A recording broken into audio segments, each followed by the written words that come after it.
اور یہ سودا تو میرے بھائیوں بن دیکھا ہے سارا۔ فرمایا یہی تو ایمان ہے اس کے اندر۔ دنیا کے اندر دنیا والے دیکھ کے سودا کرتے ہیں، دیکھ کے آدمی کہیں انویسٹ کرتا ہے نا، کبھی بھی کسی بھی کام میں لگتا ہے، کسی کاروبار میں لگتا ہے، کسی کاروبار میں پیسہ لگاتا ہے، کسی بھی اس میں، تو پہلے دیکھتا ہے بھئی 2 پیسے کا فائدہ اس میں ہوگا کہ نہیں ہوگا۔ میں کوئی زمین گاڑی خریدتا ہوں، اس میں بھی کوئی 2 پیسے کا فائدہ ہوگا یا نہیں ہوگا۔ اگر فائدہ نہیں ہے تو آدمی انویسٹمنٹ نہیں کرتا، وہاں آدمی چھوڑ دیتا، بھئی نقصان ہونے کا اندیشہ ہے، رسک نہیں لو بھئی، چھوڑ دو اس کے اندر۔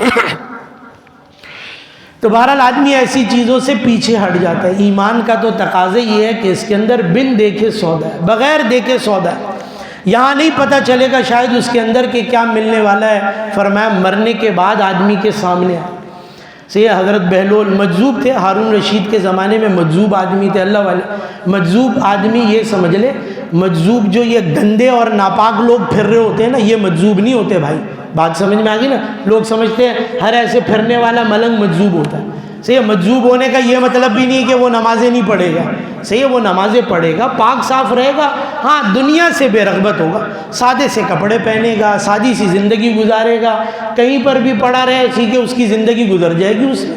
اس کو چیزیں جمع کرنے کا شوق نہیں، عالی شان اور اچھی چیزوں میں رہنے کا شوق نہیں، مزیدار کھانے کا اس کو شوق نہیں، دنیا سے بے رغبت ہی اس کی۔ لیکن ایسا نہیں ہے کہ نمازیں نہیں پڑھے گا، پاک صاف رہے گا، نمازیں پڑھے گا۔ مجذوب آدمی تھے، اللہ والے تھے۔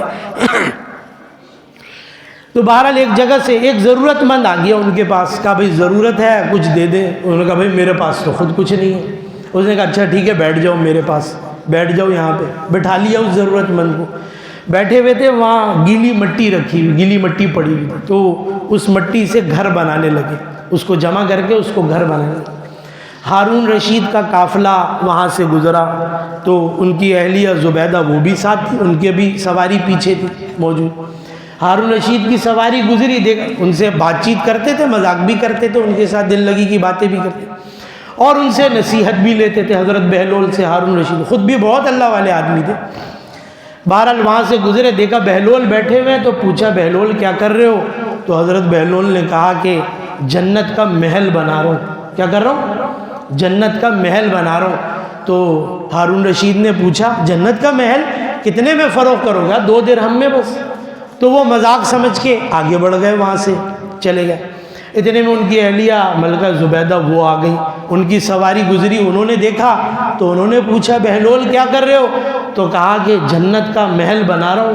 کہا کیا قیمت ہے؟ کہا 2 درہم ہے۔ کہا ٹھیک ہے، یہ 2 درہم اس کو دے دو۔ اپنی خادمہ سے کہا ان کو 2 درہم دے دو۔ کہا بہلول یہ محل مجھے دے دو۔ کہا ٹھیک ہے ملکہ، یہ محل آپ کو دے دیا، یہ آپ کا ہو گیا۔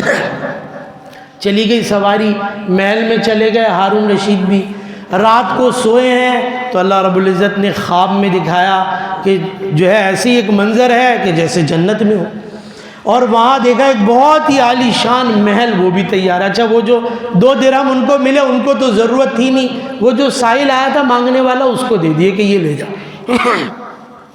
وہ سائل وہ 2 درہم لے کر چلا گیا۔ بہرحال ہارون رشید جنت میں دیکھ رہے ہیں بڑا زبردست محل، اس کے اندر جانے کی کوشش کی تو باہر کھڑے ہوئے دربان فرشتے نے روک دیا، اندر جانے کی اجازت نہیں۔ کہا کیوں بھئی کیا ہوا، کس کا یہ محل؟ تو فرشتے نے کہا دیکھ نہیں رہے اوپر لکھا ہوا ہے کہ یہ ملکہ زبیدہ کا یہ محل ہے جنت کے اندر، تمہیں اس کے اندر جانے کی اجازت نہیں۔ اب بہرحال ہارون رشید نے خواب میں دیکھا بہلول نے کہا تھا 2 درہم میں وہ محل مل رہا ہے۔ اگلے دن دوبارہ بھاگے ہوئے آئے نا، تو بہلول وہیں پر ہی بیٹھے ہوئے وہی مٹی کا گھر بنا رہے ہیں اس کے۔ ہارون رشید بھاگے ہوئے آئے اور کہا بہلول جتنے پیسے چاہیے میں دینے کو تیار، جتنی رقم مانگو گے اتنی دوں گا، یہ جنت کا محل مجھے بھی دے۔ تو بہلول نے آگے سے کہا کہ ہارون رشید دیکھ کے سودا نہیں ہوتا، یہ سودا دیکھ کے نہیں ہوتا، یہ سودا بن دیکھے تھا، تیری بیوی نے بن دیکھے سودا کیا، اللہ نے دے دیا۔